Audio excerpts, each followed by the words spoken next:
Hello, and welcome back to the History of the Mongols. I'm your host, Kyle. In our last two episodes, we traced the Mongols' extraordinary campaign from 1236 to 1240 across the western steppe, during which they subdued the Volga Bulgars, crushed the Alans, defeated the Cuman Kipchaks, and overwhelmed the Rus principalities. With the fall of Kiev in December 1240, Batu and the General Subutai now turned their gaze westward, to the kingdoms of Eastern Europe, with Poland and Hungary directly in their path. Standing in the Mongols' way was King Béla IV of Hungary, the ruler of one of Europe's great powers. The Magyars, ancestors of the Hungarians, had once been nomadic horse archers themselves, not unlike the Mongols. In the 9th century they migrated into the Pannonian Basin and frequently raided Western Europe. But after their crushing defeat at the Battle of Lechfeld in 955 by Holy Roman Emperor Otto I, they gradually abandoned their nomadic ways. In 1000 AD, they officially embraced Christianity with the baptism and coronation of Stephen I, establishing Hungary as a Christian monarchy. Over the following centuries, Hungary transformed into a militarily formidable and politically influential state, emerging as the dominant force between the Holy Roman Empire to the west and the fractured Rus lands to the east. By the early 13th century, the Kingdom of Hungary encompassed not just present-day Hungary, but much of modern Romania, Slovakia, Slovenia, Croatia, and Bosnia. It was a culturally diverse realm and a vital crossroads between Catholic and Orthodox Europe. King Béla IV, however, had not endeared himself to many of his subjects after his accession to the throne in 1235. Born in the fateful year of 1206, the same year Temujin declared himself Genghis Khan, Béla's early political career was marked by a strained relationship with his father, King Andrew II. Andrew's policy of decentralisation, characterised by the lavish distribution of land to powerful nobles, undermined royal authority, much to Béla's dismay. During his youth, Béla asserted his independence by establishing himself in Croatia, effectively ruling it autonomously. His marriage to a Byzantine princess further complicated matters, prompting his father to petition the Pope to annul the union and temporarily force Béla into exile. Eventually, Béla was allowed to return and was appointed Duke of Transylvania in the 1220s. There he frequently encountered the Cumans, a powerful Turkic nomadic people displaced westward by the advancing Mongols. Béla saw the Cumans as both a strategic and religious opportunity. As Mongol pressure intensified across the steppe, more Cuman Khans and their followers fled into Hungarian territory. Béla welcomed these refugees and sought to integrate them, encouraging missionary activity among them while adopting the title King of the Cumans. When he ascended the throne in 1235, Béla set about reversing his father's decentralising policies. He sought to restore crown lands, curb noble privileges, and expand the kingdom's frontiers. His brother Cuman led successful military campaigns into Bosnia, while Béla seized territories from Bulgaria. These aggressive reforms and expansions earned him few friends among the Hungarian nobility, who felt their power and privileges were being eroded. In 1239, when a massive group of Cumans under Khan Kurtan, estimated at 40,000 horse archers, sought asylum in Hungary, Béla saw a golden opportunity. He welcomed them warmly, offering asylum in exchange for baptism and loyalty. The Cumans gave Béla a powerful personal military force, loyal directly to the crown, and served as a potential counterweight to the increasingly hostile barons of his realm. He lavished them with gifts, privileges, and land, hoping to secure their loyalty as the Mongol threat loomed ever closer. King Béla IV was not ignorant of the Mongols' advance across the Eurasian steppe. Thomas of Spalato, a contemporary chronicler, records that so many rumours of the Mongols' approach had circulated in Hungary that when news of their actual arrival reached the kingdom in the early 1240s, many dismissed it as a joke. But Béla himself took the threat seriously. He received intelligence from several sources. Exiled leaders such as Kochen Khan of the Cumans and Mikhail Vsevolodovich, Prince of Chernigov, kept him informed, and the Dominican friar Julian returned from the east with alarming letters from Batu demanding Hungary's submission. These were followed by official Mongol envoys, leaving no doubt that confrontation was imminent.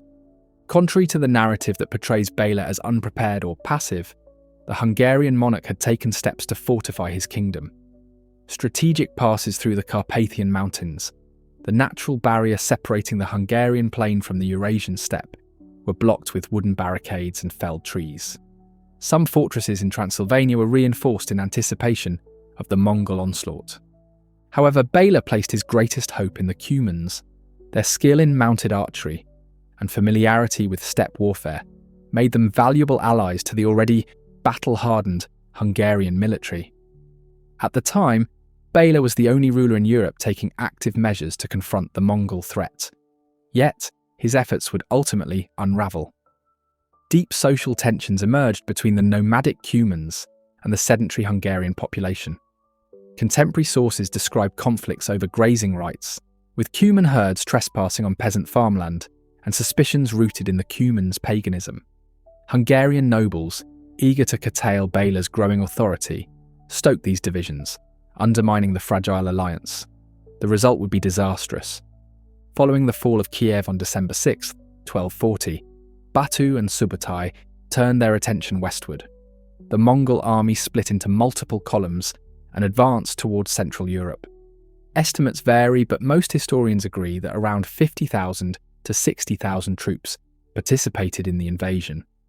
Reconnaissance missions provided valuable intelligence about local defences and terrain. Batu, cautious of being outflanked, saw the need to divide his forces. A detachment was sent into Poland, then divided among 5 rival duchies, partly because Béla IV's sister was married to one of the leading Polish dukes. This manoeuvre served both strategic and diplomatic aims. Despite occasional claims to the contrary, the Mongol invasion of Central Europe was no mere raid. Its planning and execution mirrored previous Mongol campaigns, grounded in a well-established belief in global dominion. At the outset of 1241, as the Mongols reached the frontiers of Poland and Hungary, Batu likely envisioned the conquest of both kingdoms, and perhaps even a thrust into Germany beyond. The army thus divided into 2 principal forces. One group, under the leadership of Order and Baidar, was tasked with subduing Poland and preventing any potential Polish intervention on behalf of Hungary. The main Mongol army, commanded by Batu and Subutai, focused on Hungary. The fertile Hungarian plain, with its expansive grasslands ideal for grazing cavalry mounts, was envisioned as a strategic forward base for future operations into Western Europe. To encircle their enemy, the Mongols deployed 3 separate detachments through various passes in the Carpathians, ensuring a multi-pronged assault that would catch the Hungarian defenders off guard. We'll begin by examining the invasion of Poland. In January 1241, the first Mongol reconnaissance units entered Polish territory, soon followed in February by the main contingent of Order's force, typically estimated between 10,000 and 20,000 troops. Order, the elder brother of Batu, commanded the campaign alongside Baidar, the son of Chagatai. Their incursion into Poland was rapid and devastating. By February 13th, they had captured the duchy capital of Sandomierz. At the Battle of Tursko, Polish knights initially gained the upper hand, but were ultimately routed when the Mongols reorganised and launched a surprise counterattack. Advancing along the Vistula River, the Mongols deployed smaller detachments to the north to raid, plunder, and spread confusion. This strategic dispersion made it difficult for the Polish forces to organise a coordinated response. On March 18th, Duke Bolesław V of Sandomierz, known as the Chaste, suffered a crushing defeat at the Battle of Chmielnik. Soon afterward, the Mongols captured and sacked Kraków, the Polish capital. Bolesław fled to the court of his brother-in-law, King Béla IV of Hungary. At the time, the title of High Duke of Poland belonged to Henry II the Pious, Duke of Silesia. A senior figure within the fragmented Piast dynasty, Henry had been High Duke since 1238. He was based not in Kraków but in his own Duchy of Silesia. His response to the Mongol invasion was slow. By the time his army was assembled, the Mongols had already advanced into Silesia, following the Oder River toward the regional capital of Wrocław, then known by its German name Breslau. Henry had been advised to wait for reinforcements from his brother-in-law, King Václav I of Bohemia. However, the Mongol advance forced his hand. On April 9, 1241, his forces met the Mongol army under Order and Baidar near the town of Legnica, referred to in German sources as Liegnitz or Wallstatt, just west of Wrocław. The Battle of Legnica is far less well documented than the subsequent engagement at Mohi. Much of what survives is filtered through later medieval chronicles, which often embellished or distorted the facts. One such legend claims that a contingent of Teutonic knights under Grand Master Popo von Osterna participated in the battle, or that Mongol commanders Kadan or Kaidu were present. These claims do not hold up under scrutiny. Popo von Osterna did not become Hochmeister of the Teutonic Order until 1253, and the order itself did not send knights to Legnica, although they did provide approximately 500 peasant levies from their local estates. As for the Mongols, Kadan, a son of Ogedai, was leading a separate campaign into Transylvania at the time, and Kaidu, another grandson of Ogedai, would have been only about 10 years old, far too young to lead troops in the field. The Battle of Legnica is often characterised as a straightforward Mongol victory over the forces of Duke Henry II of Silesia, composed of Polish and German troops. However, contemporary and near-contemporary accounts suggest the European resistance was more resilient than commonly portrayed. A Polish Franciscan chronicler noted that another friar, Benedict, had learned from Mongol sources that their forces were on the verge of retreat when the Polish lines finally gave way. The 15th century historian Jan Długosz echoed this, describing how the Christian forces initially held their ground in the early stages of the engagement. Nevertheless, the Mongols employed one of their trademark battlefield deceptions. A standard bearer waved a banner frantically, releasing a noxious smokescreen that disoriented and panicked the Polish troops. Historian Stephen Hoare has speculated that this smoke may have been generated by early gunpowder-based weapons, possibly fire lances. Whatever the source, it was effective. Unfamiliar with such tactics, the Polish formations fell into disarray. The Mongol forces seized the opportunity, broke through the lines, and completed the rout. According to grim legend, 9 sacks filled with severed ears were collected, and Duke Henry himself was beheaded, his head impaled on a lance and displayed before the nearby towns. Although the citadel of Wrocław held firm, the surrounding suburbs were razed. Despite their success, the Mongols may have suffered significant losses at Legnica. They did not engage King Václav I of Bohemia's approaching army, and instead shifted course. While small Mongol detachments briefly crossed into eastern Germany, attacking the town of Meissen near Dresden, Orda and Baidar soon redirected southward to rejoin Batu's main army. Their route cut through the Kingdom of Bohemia, now part of modern-day Czechia. Facing unexpectedly stiff resistance, they avoided a deeper incursion into Bohemia itself, instead navigating through Bohemian-controlled Moravia. Fortified settlements were bypassed in favour of speed, while rural villages bore the brunt of Mongol brutality. By May 1241, they reached the Hungarian frontier, entering through the Vlara Pass in the northwest. To understand how the Mongol forces converged on Hungary, we need to backtrack slightly. Following Orda and Baidar's departure in February 1241, Batu and Subutai led the remaining Mongol forces toward Hungary, employing a strategy of multi-pronged invasion to fracture and overwhelm the kingdom's defences. On March 12th, Batu and Subutai crossed the Vereka Pass, the same route through which the Magyar tribes had first entered the Carpathian Basin centuries earlier. To the southeast, Kadan, son of Ogedai Khan, moved his troops through the Borgo Pass into northern Transylvania. Another column under Bojek, one of Tolui's sons, advanced via the Oituz Pass into central Transylvania. Meanwhile, the experienced General Burundai took a southern path through the Turnu Roshu Pass and later joined Bojek at Alba Iulia. The Mongol strategy was clear: penetrate Hungary through multiple routes, avoid strongholds where possible, and converge rapidly before the Hungarian defenders could effectively mobilise. At the beginning of March, King Béla IV began mustering his forces in Pest, one half of what is now Budapest. His pleas for military support from foreign rulers were met mostly with silence.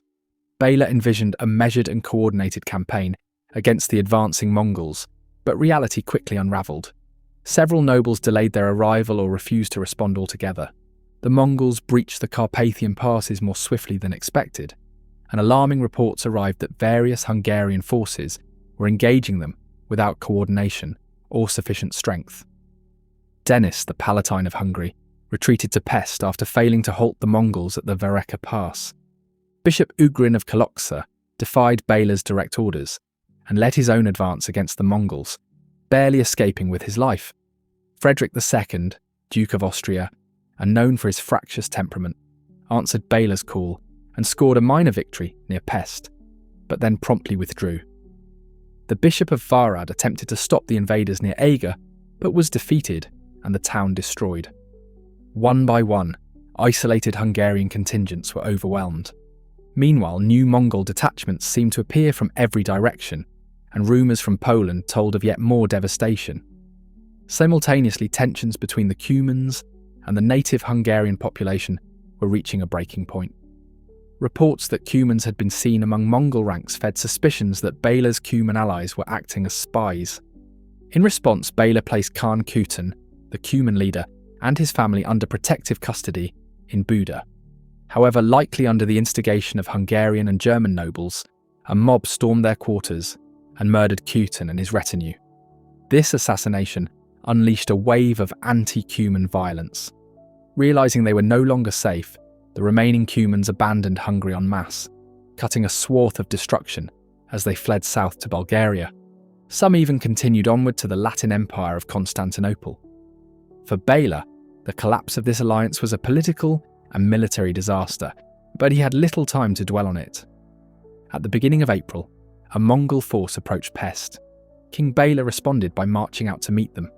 The Mongols, under the command of Shiban, Batu's younger brother, appeared to retreat. Béla pursued, following them for several days until reaching the village of Mohi on the Sajo River. There, on April 10th, just one day after the Mongol victory at Legnica in Poland, he found a much larger Mongol force arrayed on the opposite bank, with a single bridge serving as the only direct crossing. Unbeknownst to Béla, he had walked into a trap. The main Mongol force, commanded by Batu and Subutai, numbered between 20,000 and 30,000 men. The rest of the Mongol army remained active in Poland and Transylvania. Mohi sat at the northern edge of the vast Hungarian plain, a landscape of rolling grasslands perfect for cavalry manoeuvre. Dense forests lined the Sajo River, concealing much of the Mongol army from Hungarian view. Upon receiving word from Shiban's scouts about the size of Béla's approaching host, Batu was reportedly anxious. He spent a night atop a nearby mountain in prayer to eternal blue heaven, asking for divine favour. He urged the Muslim soldiers under his command to do likewise. From a burial mound overlooking the Hungarian camp, Batu assessed their fortifications. The Hungarian army had settled into a wagon fort, or laager, constructed from tightly packed carts. To Batu, the formation appeared clumsy and vulnerable. He is said to have remarked that the Hungarians had penned themselves up like sheep, waiting for the slaughter. Batu had anticipated that King Béla would attempt to cross the Sajo River Bridge, allowing the Mongols to engage him at a moment of their choosing.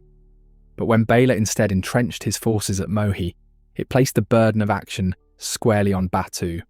According to Thomas of Spalato, a Rus prisoner managed to escape Mongol captivity and alert the Hungarians to an impending attack. In response, Béla stationed a guard at the bridge, effectively blocking a direct crossing. The Mongols, who relied heavily on mobility and manoeuvre, were now being forced to confront a stationary, well-armoured enemy on unfavourable terms. To break the impasse, Subutai devised a classic flanking manoeuvre. While Batu's main force created a diversion by engaging the bridge directly, Subutai would take a detachment downstream during the night, construct a pontoon bridge, and cross the river to strike the Hungarian camp from the rear. In theory, this would envelop the defenders in a pincer movement. But the execution faltered. The river downstream proved deeper and more challenging than anticipated. In the darkness, constructing the pontoon bridge was agonisingly slow. Batu, either unaware of the delay or unwilling to wait, ordered a frontal assault. He dispatched a trusted commander with an elite, heavily armoured unit to storm the bridge and dislodge the Hungarian defenders. The result was a bloody stalemate. The Hungarian defence, bolstered by crossbowmen, held the line. King Béla's brother Cuman, along with Bishop Ugrin and the local commander of the Knights Templar, led a fierce counterattack that repelled the Mongols. Cuman was even said to have hurled a Mongol commander from the bridge with his own hands. Jubilant, the Hungarians returned to camp, believing they had won the day. Mongol losses were significant. The Yuan Shi, the official Chinese dynastic history, which for the first time describes a battle on European soil in any detail, records that many among Batu's forces, including several princes, were shaken by the setback and advocated for retreat. A Polish friar, C. de Bredia, wrote that the Mongol vanguard had panicked and broken at the bridge.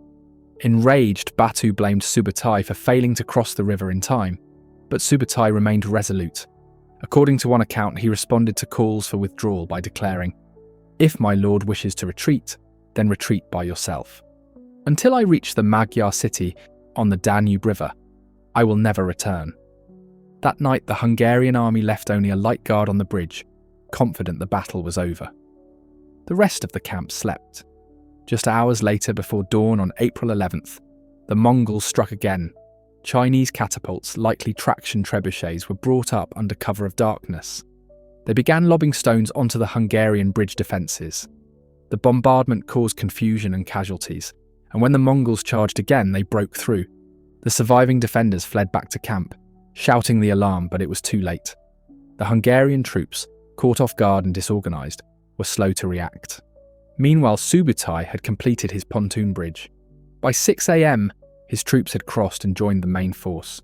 The Hungarian camp was now fully surrounded. The trap had closed.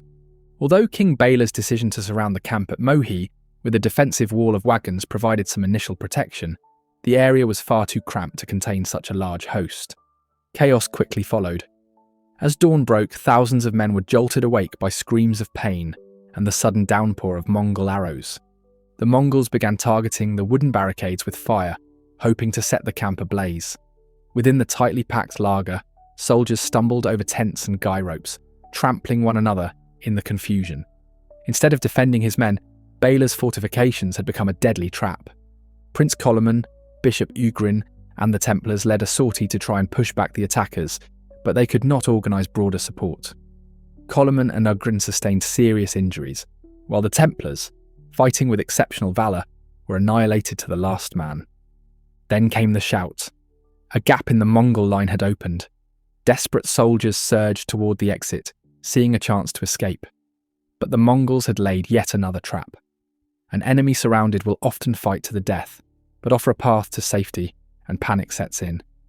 The Hungarian soldiers fled without order, with no unit cohesion or mutual defence. Like skilled herdsmen, the Mongols flanked the escaping columns, carefully guiding them along a fixed route. Once the Hungarians were spent, physically and emotionally, the Mongols attacked. The remnants were driven into a marsh where many drowned, weighed down by armour and injuries. Bishop Ugrin perished in those waters, joining a long list of slain nobles, bishops, and senior clergy. Béla and his brother Cuman barely escaped with their lives, the latter seriously wounded. Thus ended the Battle of Mohi, with the core of Hungary's organised military resistance destroyed. Hungary, and seemingly the rest of Europe, now lay exposed to further Mongol advance.